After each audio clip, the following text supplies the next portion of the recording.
Assalamualaikum warahmatullahi wabarakatuh. Perkenalkan, kami dari kelompok 5 akan menjelaskan materi tentang istiqomahku, kunci keberhasilanku.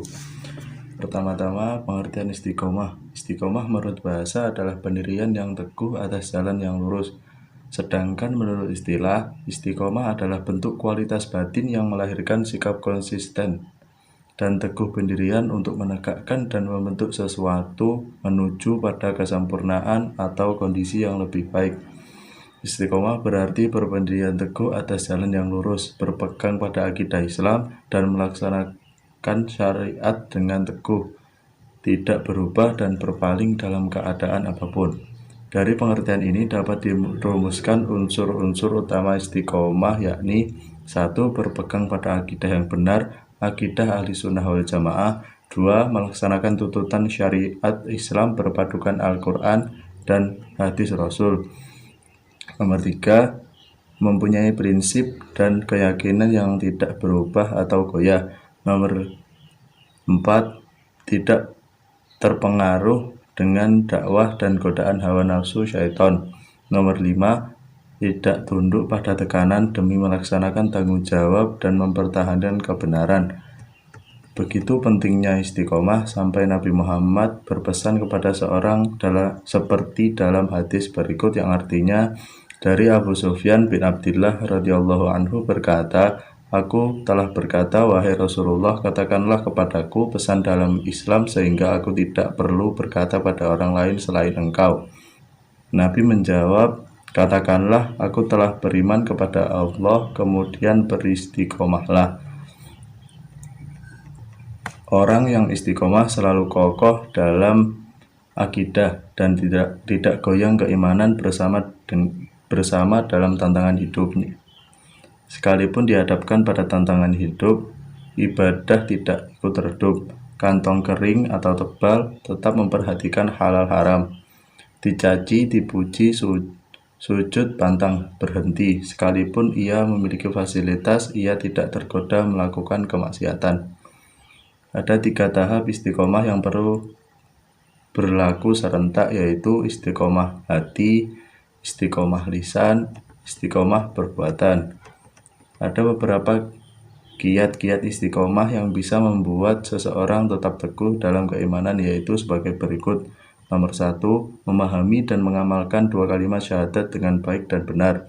Nomor 2. Mengkaji Al-Quran dengan menghayati dan merenungkannya. Nomor 3. Iltizam, konsekuen dalam menjalankan syariat Allah. Maksudnya di sini adalah seseorang dituntunkan untuk konsekuen dalam menjalankan syariat atau dalam beramal dan tidak putus di tengah jalan, karena konsekuen dalam beramal lebih dicintai Allah daripada amalan yang sesekali saja dilakukan. Nomor 4. Membaca kisah-kisah orang solih sehingga bisa dijadikan uswah atau teladan dalam istiqomah. Nomor 5. Memperbanyak doa pada Allah agar diberi keistiqomahan. Nomor 6. Bergaul dengan orang-orang solih. Assalamualaikum warahmatullahi wabarakatuh. Saya Rahman Bayung Agundasari. Di sini saya akan melanjutkan penjelasan dari teman saya, yaitu tentang optimis dan istiqomah adalah inti dari perjuangan. Ada hal yang wajar saat seseorang harus mencapai keberhasilan dengan perjuangan, dan dalam proses mencapai keberhasilan, kendala dan kesulitan pasti akan ikut mewarnai proses perjuangan. Rasulullah SAW juga berjuang menyebarkan risalah kebenaran di tengah-tengah kekerasan hati umatnya. Namun, dengan ketabahannya dan penuh istiqomah, beliau mampu melaluinya. Wali Songo berusaha untuk menanamkan tauhid pada penduduk yang masih awam sekali dengan istiqomahnya. Hal tersebut juga dapat dikatakan menuai keberhasilan, dan masih banyak lagi kisah yang lain. Maka, bagi kita para pelajar tidak perlu mengeluh, apalagi meratapi kesulitan kita untuk mencapai apa yang kita harapkan. Istiqomah adalah sikap teguh pendirian dan konsekuen dalam tindakan. Istiqomah adalah sikap hati yang tidak mudah patah, tidak mudah diguncang badai. Istiqomah adalah sikap memegang teguh kebenaran. Seseorang yang istiqomah pastilah tidak akan goyah walaupun diterjang gelombang besar. Maka sikap istiqomah merupakan sikap positif yang harus dimiliki seorang muslim, termasuk pelajar yang sedang dalam masa perjuangan menggapai cita dan asa. Istiqomah berarti berhadapan dengan segala rintangan, konsisten, dan tetap menapaki jalan lurus walaupun sejuta halangan menghadang. Iman dan istiqomah akan membuahkan keselamatan dari segala macam keburukan, meraih segala macam yang dicintai.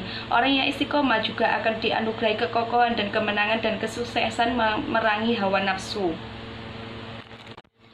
Berbicara masalah perjuangan dan keberhasilan, maka sikap optimis dan istiqomah tentunya harus bersanding, di mana keteguhan hati yang tidak mudah tergoyahkan harus diiringi dengan sikap optimis.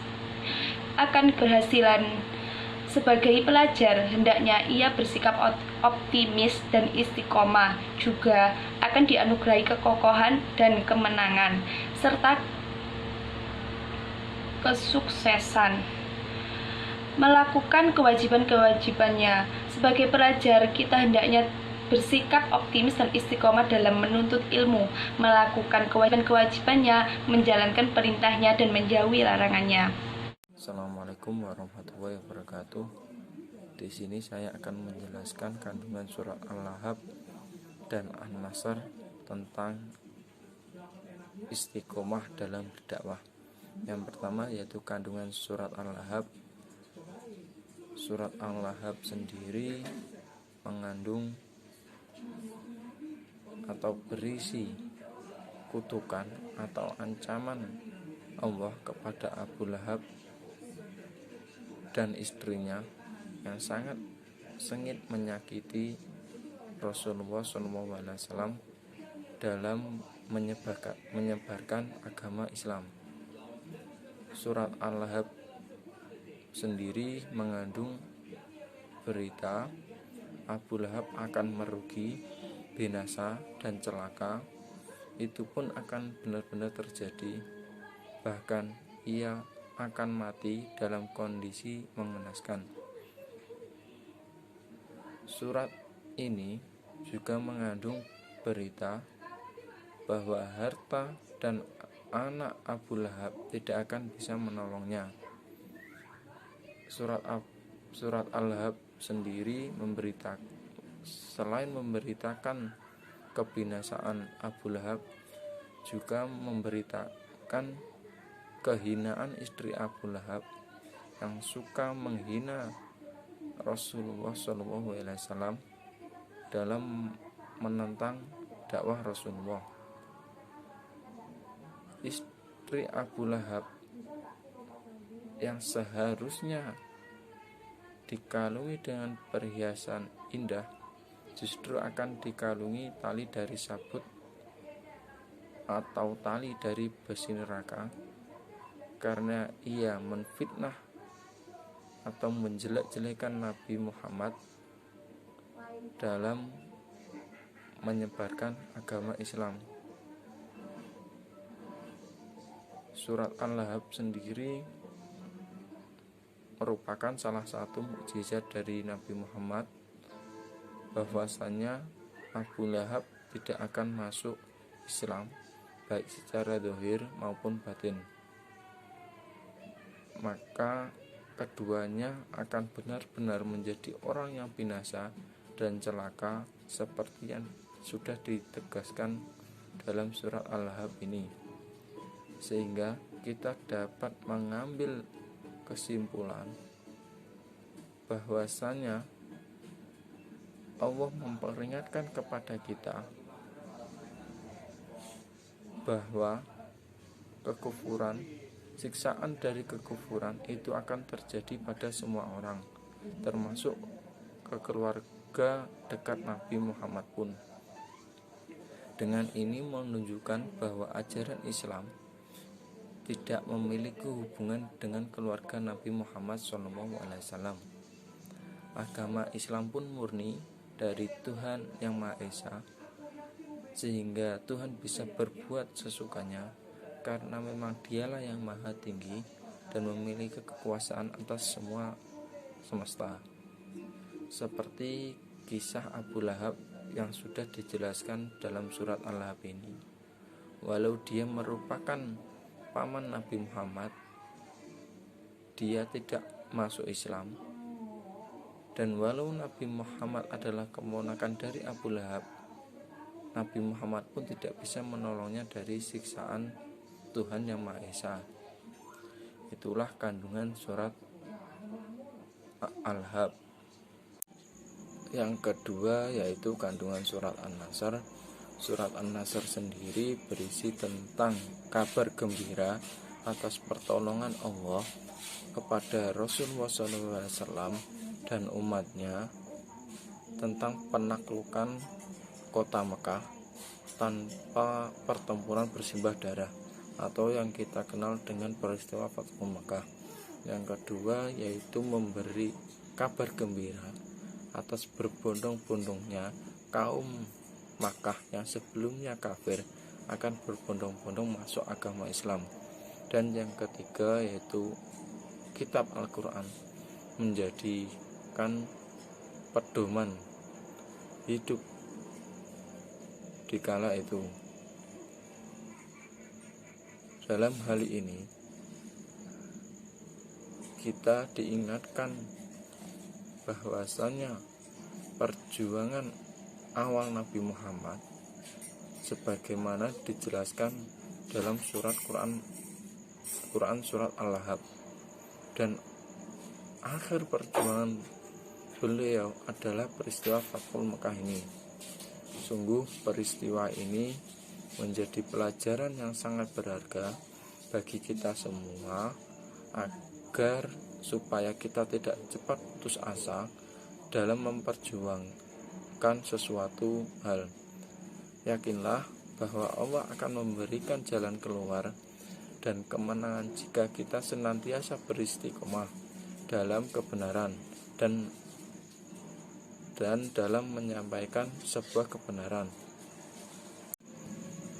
Penerapan surat Al-Lahab dan An-Nasr. Yang pertama yaitu senantiasa berdakwah sesulit apapun rintangannya. Yang kedua yaitu hijrah bila mana objek yang kita dakwahkan itu tidak bisa diharapkan kembali. Yang ketiga yaitu bersabar dalam melewati berbagai rintangan dalam berdakwah. Yang keempat yaitu pandai menjaga diri agar kondisi tetap kondusif tanpa adanya kekacauan. Yang kelima yaitu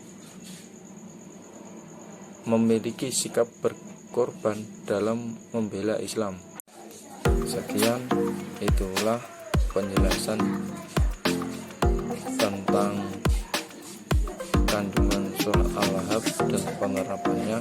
Kurang lebihnya mohon maaf. Sekian, wassalamualaikum warahmatullahi wabarakatuh.